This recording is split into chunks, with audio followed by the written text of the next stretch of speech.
Morning. So how did I finance the ADI Part 2? It's a really good question because there's actually more than one way of doing the ADI Part 2. So the first way is basically without the pink badge. This means you don't need to get 40 hours of training. You don't need to pay for the pink badge, which is £140 at the time of making this video.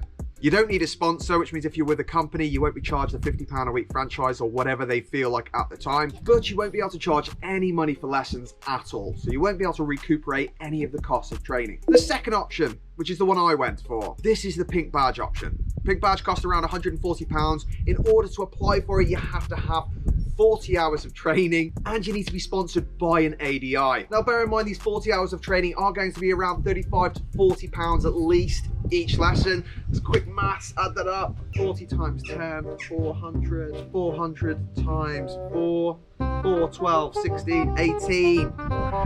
Needless to say, I was not in the top group for maths at school. So just that training part alone at the part 2, if you're getting individual lessons, is going to cost you around £1,800, give or take. 4, 8, 12, 16. Needless to say, those 40 hours at £40 a pop are going to cost you around £1,600, give or take. So it's a bit of a dear do, but you can charge for lessons. Now I need to reiterate that, Jeff, for God's sake, now I need to reiterate this pink badge is not to make thousands of pounds, and you're not going to make thousands of pounds. It is purely to try and recuperate some of the training costs, and I'm just talking about some of the training costs. It is not going to be a fully fledged income, and if you treat it as that, you won't learn, you won't gain the skills that you actually need if you don't reflect, and this means having a small number of students, and you won't end up passing your part 3, or you're going to struggle. Now, how did I do it? Are you ready for a bit of a sob story? Finished my part 1. I've got 3 children, bear in mind, 2 of them quite young, got a wife, got no income. In fact, I've got over 2 grand's worth of expenses going out for training. As I'm sure you can guess at the time, I'm sure my wife was thinking, what a catch. But I was lucky enough to get a job putting up marquees at a company called Jackson's Marquees. Absolutely amazing people. Now this was a summer job. And as I say, I was very lucky because it was a summer job, which meant they were really understanding. Now I was paid around £9.20 per hour, which for doing that was absolutely great, to be honest, especially as I thought I knew what I was doing, but I actually really didn't. So I was doing really, really well. So they were really understanding. So I started doing that 5 to 6 days a week. I was working 6:30 in the morning till around earliest 4:30, sometimes 7 o'clock at night, which I did whinge about a lot, they will tell you. So if we work that on a basis of around 8 hours a day, 5 days a week, quick maths, we were looking around £400 a week and 20% tax on top, so a bit less. Now bear in mind I used to be a teacher, which wasn't amazing, but I did get a little bit more, so we had to learn to drop the lifestyle down, which wasn't particularly comfortable, but the end goal we knew was going to be that I was going to become a driving instructor and that was going to be all right. And that's what I stuck to. That end goal was the important thing. So I was going to take it on the chin until I got there. Now, the second I passed my part 1, I fully committed to the driving instructing situation. My car was not suitable. In fact, it was a bag of junk. It was falling apart. I sold it for 400 quid and I went out and I bought the first PCP car that I could find. Looking back, I shouldn't have rushed it, but I was very lucky. It's been a brilliant car. Students absolutely love it. Peugeot 208, diesel, no problems so far, touch wood. So now I've got £190 per month for PCP for my car coming out on top of any other expenses that I've currently got. But I knew I was going to go for the pink badge, so it was important that I was prepared, I was ready. Next thing, I need to get the pedals fitted. So that was a call around ADIs, other people, finding out where can I get some pedals, where'd you get pedals fitted? Anyway, eventually found someone in Manchester for another ADI instructor who fits them for around £450. He drove down to my work, fitted them in the morning, dropped me a message, went home. By the time I was finished work, they were done, it was ready.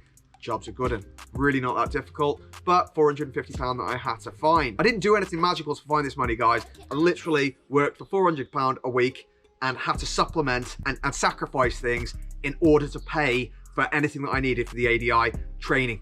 And that was priority. It took all precedent over everything else. Because that for me, that was it, that was my career.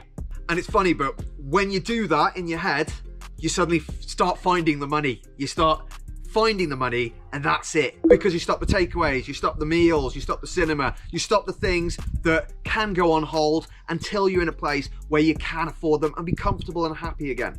Okay, next I needed to do the 40 hours of training. So this was a bit of a battle with the company because I wanted to get the hours in as quickly as possible so I could get my pink badge. And on top of that, while I was waiting, they're now charging me £50 a week for sponsoring me.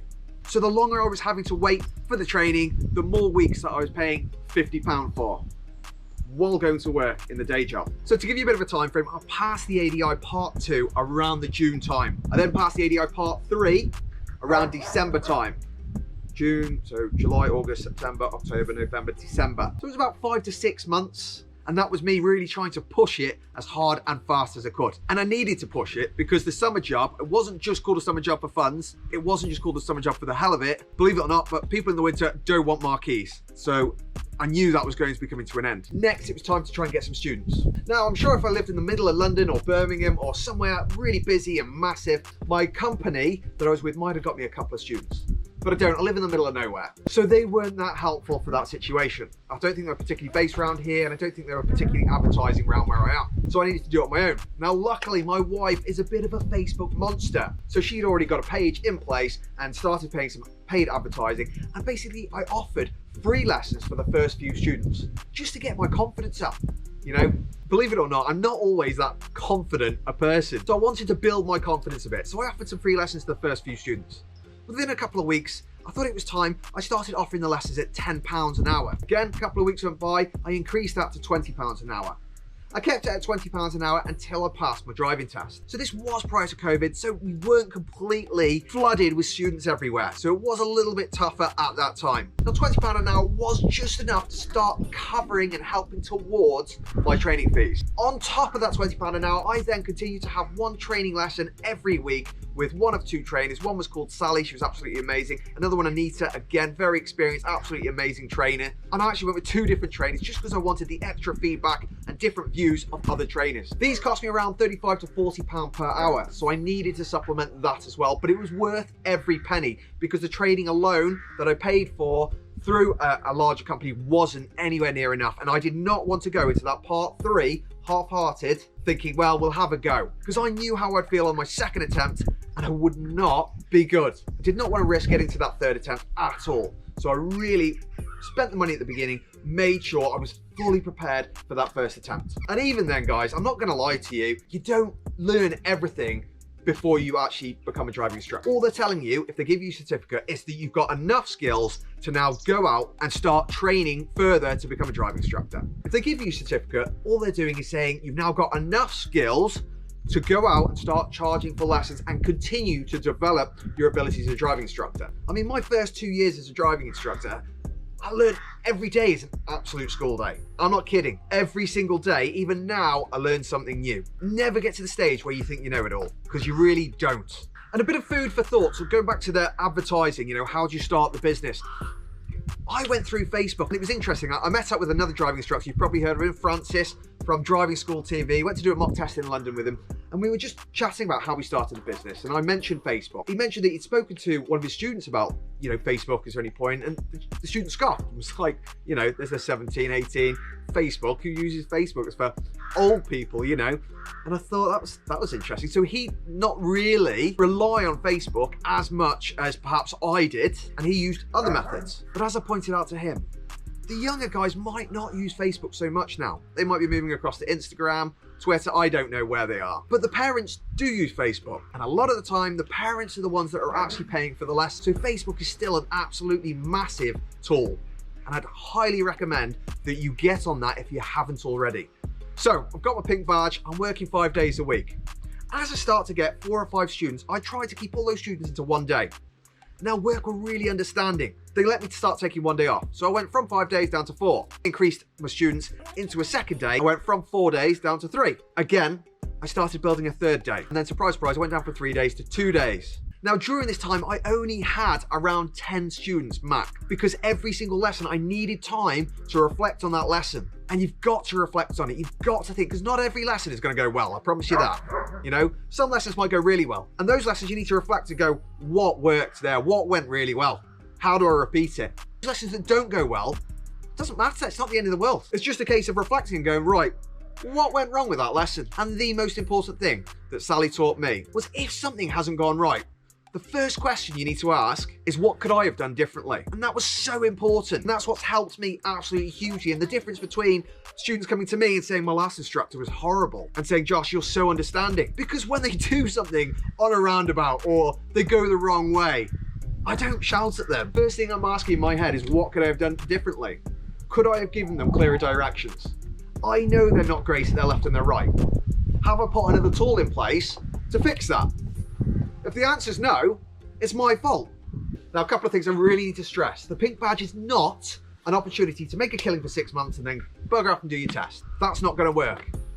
You have to get the reflection every lesson. Even if you're just doing it in your head, whatever you do, you must reflect on the lesson. Using it as a money maker, that is not going to work, and you're not going to get an extension on that pink badge. You're also going to find at the beginning that you can't teach that many lessons. All right, imagine driving to Scotland, or somewhere that's 5-6 hours away from you. You always get there absolutely knackered. Well, driving instructing is the same, if not worse. Yes, you're sitting in the passenger seat, but you're sitting in the passenger seat with someone and having the sudden realization that you are no longer in control. For a lot of people, that is really scary. So you have to sit there super focused on the road at the same time as not being in control.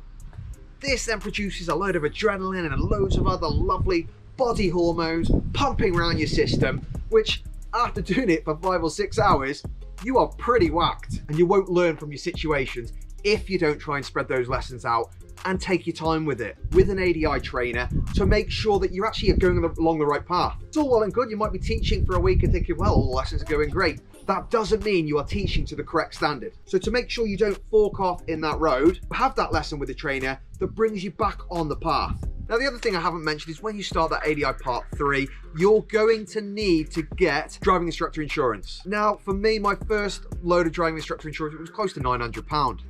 I'm over 30 years old. So this was a little bit of a shell shock, especially as I got 7 or 8 years no claims. But unfortunately, as a driving instructor, they start you at 0 no claims because they want driving school no claims, or most companies do. If you can find one that will let you use your no claims, you are absolutely laughing all the way home. So that was another expense of £900 a year that I had to try and fork out. The good news is it does come down very quickly. My insurance at the moment is around £350 per year. So there's no getting around it. Needless to say, we were pretty broke during the training of the Part 3, and there's no avoiding that. Now, something I do feel like I need to reiterate, do not go for that Part 3 until you feel absolutely ready. And I feel like a lot of companies actually encourage this, by locking 20 hours of training away until you've been onto your first attempt. Forget that. If you don't feel ready, or your trainer, your personal trainer, is not saying to you, you should be going for your test, don't go. Pay for some extra hours with an ADI trainer until they say, yes, you're ready. You don't want to be in that situation where you're going for your second or third attempt thinking, oh my God, I've got 1 attempt left and then I've got to wait for 2 years or I've got to start the whole process again. As always, if you've got any questions about this or any comments, or you can disagree, agree, I'd just love to hear your thoughts. Get them in the comments below, join the Discord, feel free to get on there, and you can talk to me, you can talk to other people in the group. It'd be absolutely amazing. I do also have a Patreon that is now starting very soon. It is in the link below. Feel free to have a look at that as well. Really making it my aim to become a full-time YouTube creator. So if you want to be part of that goal, have a look. Or if you'd like some extra information on there, there is some extra content on there as well. So feel free.